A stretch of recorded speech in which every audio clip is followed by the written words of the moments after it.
Bugun Pro Liga 3-turidan o'rin olgan Lokomotiv va Jayhun o'rtasidagi o'yin bo'lib o'tdi. Avvalambor o'yin haqidagi fikrlaringiz.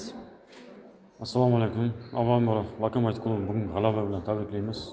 O'yinga keladigan bo'lsak, biz yaxshi tayyorgarlik ko'rdik, bilar edik shu qiyin o'yin bo'lar ekan. Lokomotivga qarshi o'yin bo'lar ekan, qiyin o'yin bo'lar ekan. Oldindan bildik, tayyorgarlik ko'rdik. Endi bu bolalarimiz yosh, endi Pro Liga qadamlarini ko'rayotgan bolalar. Endi mana chiqayotgan, endi mana safar o'yinlar birinchi marta mana chiqyapti. Pro Liga yana bu Lokomotiv bilan komandasi bilan. Bolalarimiz yosh, Xudo xolasa bu bolalar hali kelajagi oldida. O'zim shogirdlarim bilan juda ham faxrlanaman. O'yinga keladigan bo'lsa, ko'rdingizlar, o'yinda в основном biz e'tibor berdik, shu standartga e'tibor berdik. Ko'proq, shu Lokomotiv ko'proq standartga e'tibor beryapti ular, chunki hammasi baland bo'yli o'yinchilar. Shunga qaramasdan baribir ham qo'yib yubordik. Hali boya aytganimdek, shu bolalarimiz hali yosh, opit yetishmayapti, tajriba. Gollar birinchi, ikkinchi golni aytsak, birinchi, ikkinchi gol вообще man. Endi unaqa gol qo'yib yuborish kerak emas edi, chunki вообще bir tarafdan kulgili desa ham bo'ladi.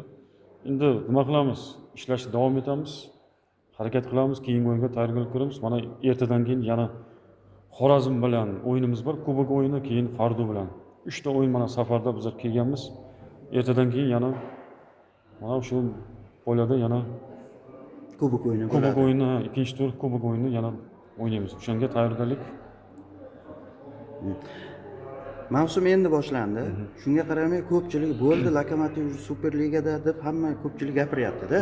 Masalan, murabbiy sifatida fikringiz qanaqa? Yo'q, men unaqa deya olmayman, chunki aytadi, maydon tekis, domaloq deb, hali mana 3-tur, mana siz aytgandek 3-tur endi tugadi. Hali oldimizda 12 ta o'yin bor.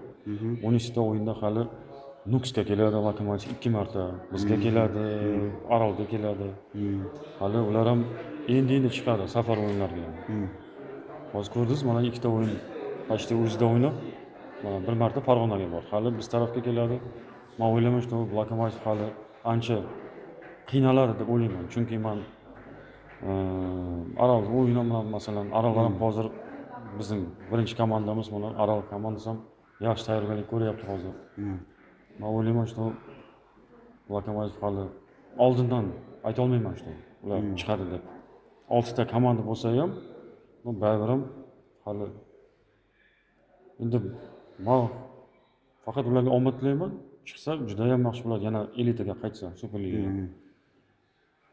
Rahmat sizga va keyingi o'yinlarda omad tilaymiz. Rahmat.